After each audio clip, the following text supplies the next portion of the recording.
future for Team Yankee seems to be bright when it comes to our country.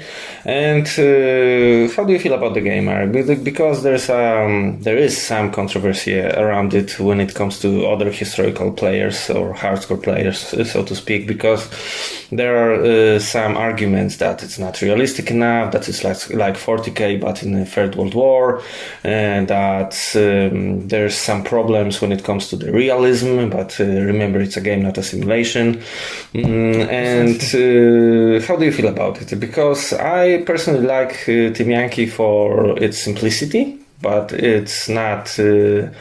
it's simple, but it's not stupid, and it's not a beer and pretzels game, in my opinion, because you really have to think and use the mechanics to your advantage and build the lists, as you have said, in a combined arms approach, because when you spam only tanks, it doesn't work.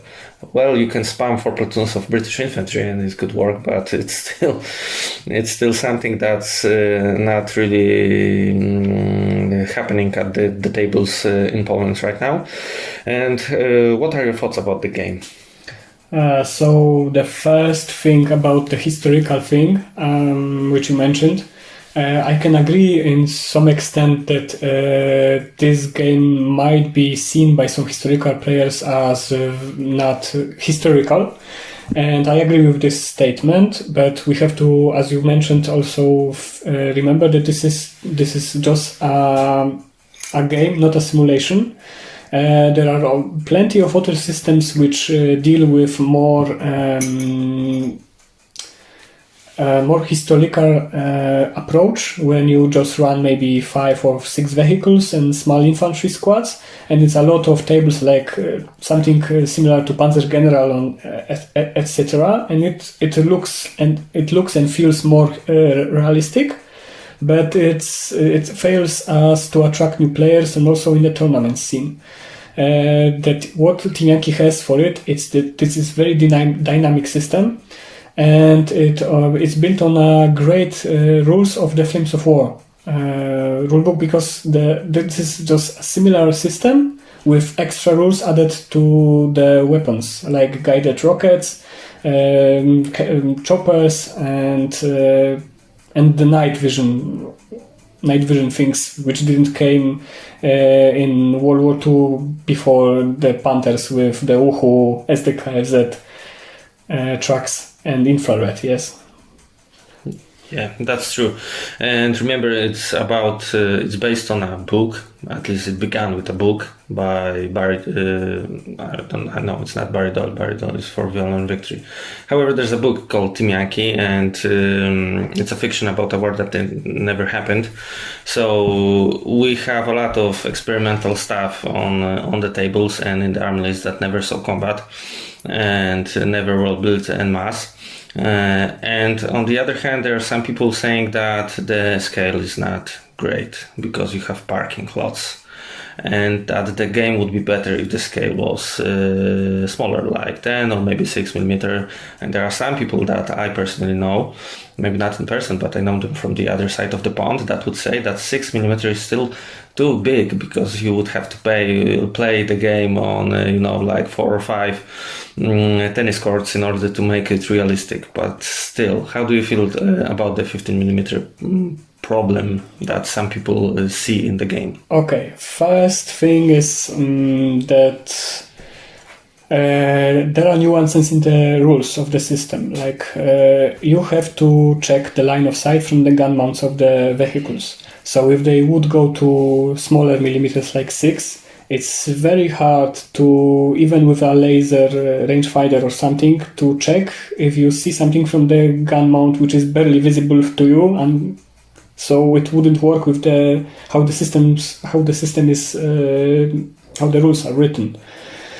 Second thing is the 15mm range is just more attractive from afar. If you see players which from afar you can see a tank and the maneuvering forces, like a mass of tanks, and we will go to the parking lots later. It's just more attractive to players to play and to paint. And to paint, and also to, how to say it, the game feels more. You are more in it on the ground. If you just see everything like a drone with tiny vehicles and infantry, which you cannot even say what the weapons are on them, it gives us a really different feel, and not everyone likes something like this.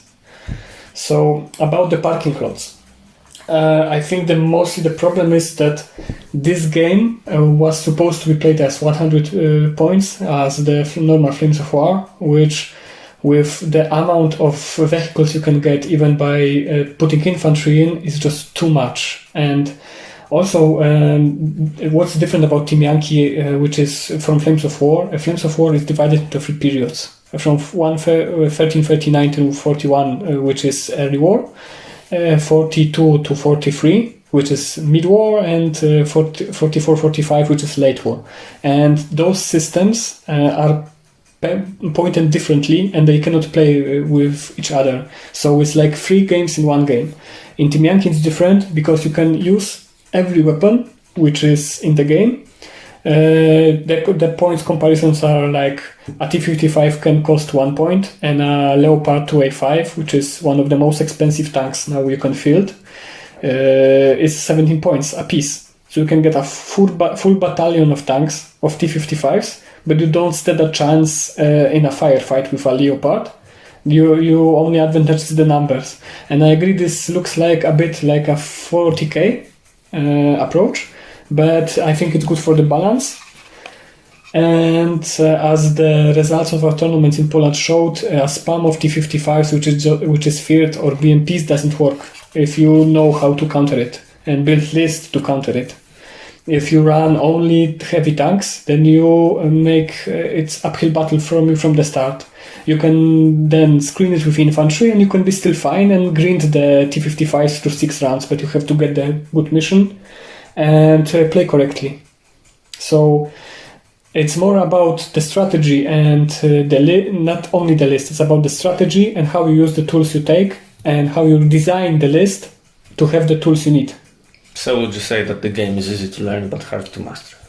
Yeah. The rules are really simple. Some nuances are hard to follow, like the helicopters landing and taking passengers.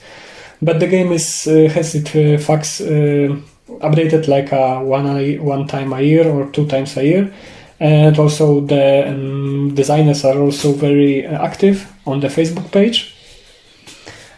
What can I say more about this game? I like the opportunities it shows, it gives, and the lists are generic, but you can build really different lists with different nations. Not every nation is on par with Otter with the amount of options, but it's getting better with every book. And it's not like the oldest book cannot compete with the new book. It's like the options are more limited, and you have to play with a play style which is suited for this book. Like the Germans for the very, very long time had only the Leopards once as a counter to Warpact many vehicles list, like the BMP spam or T-55 spam. But now they got the Marder 2, which really shines to kill light vehicles, and this helps lists to balance it with the high points of the Leopard 2s, and the lists are very, very different from what it was one book earlier for them, and it would really help with them as a competitive army. Yeah, speaking of competitiveness, because I agree with what you say, but I have a feeling, and it's not only about Team Yankee. We had this discussion before, I believe, when we were going to the tournament to Warsaw, that when you play competitively, because it's still a game, it's not a simulation that we recreate a battle, because none of these battles ever happened that we are playing, is that you start to build lists that will make you win. So do you think that Team Yankee is going the way that people will start playing the same things just in order to win? So for example, with the West Germans, they are going to play the Leo 2 with Marder 2s, For example, in the French lists, if they ever win, they are going to have some wheeled infantry, or for example, with the British, there is going to be a spam of British infantry, just because these are things that make you win? Or will the game still be something that people will try to find different options, and there will be some variation within the lists that we will see at the tournaments? Because we have to, I believe, distinguish tournaments from normal casual play where you can field anything, because one time you even said that Murder 1, who needs a Murder 1? It's useless. Okay, so about I think it's the latter, that it's more about what the army brings to you and how it can be built. The list can be built in very, very different ways, and you try to build it to its strength. As it's with Murder 2, they are so big boon to the West Germans that I think that they are just a must-have, either with mechanized infantry or even in the Leopard 2 Panzeraufklärung, which is a great list in two reasons. It sports a lot of Recce in Murder 2s, which are also great for assaulting, but has a drawback of only 2 per platoon, which is not that bad when you have 3 last stand and all HQ always around. And this allows you to mix match the Leopard 2s, so with A4 and A5 variant, how you like. This is a very nice list to get something which Germans didn't have before. So apart from West Germans, there's not something like a only good option for the armies. There are some armies which do something better, like if you want to run T-72s. From the start, we in Poland play mostly 65-75 points, because we feel it's a limit good enough that it gives options to the more tech advanced armies, like with Germans, or if someone wants really badly to run a Abrams company. And it also is an amount which doesn't allow to just spam so many things to bog the game. If someone wants, he can spam a lot of things that he won't even deploy all the things in his quadrant when he attacks in a counterattack, for example. But it bogs down the game. He usually run out of time. And to be honest, he bleeds points like no tomorrow. So it didn't work.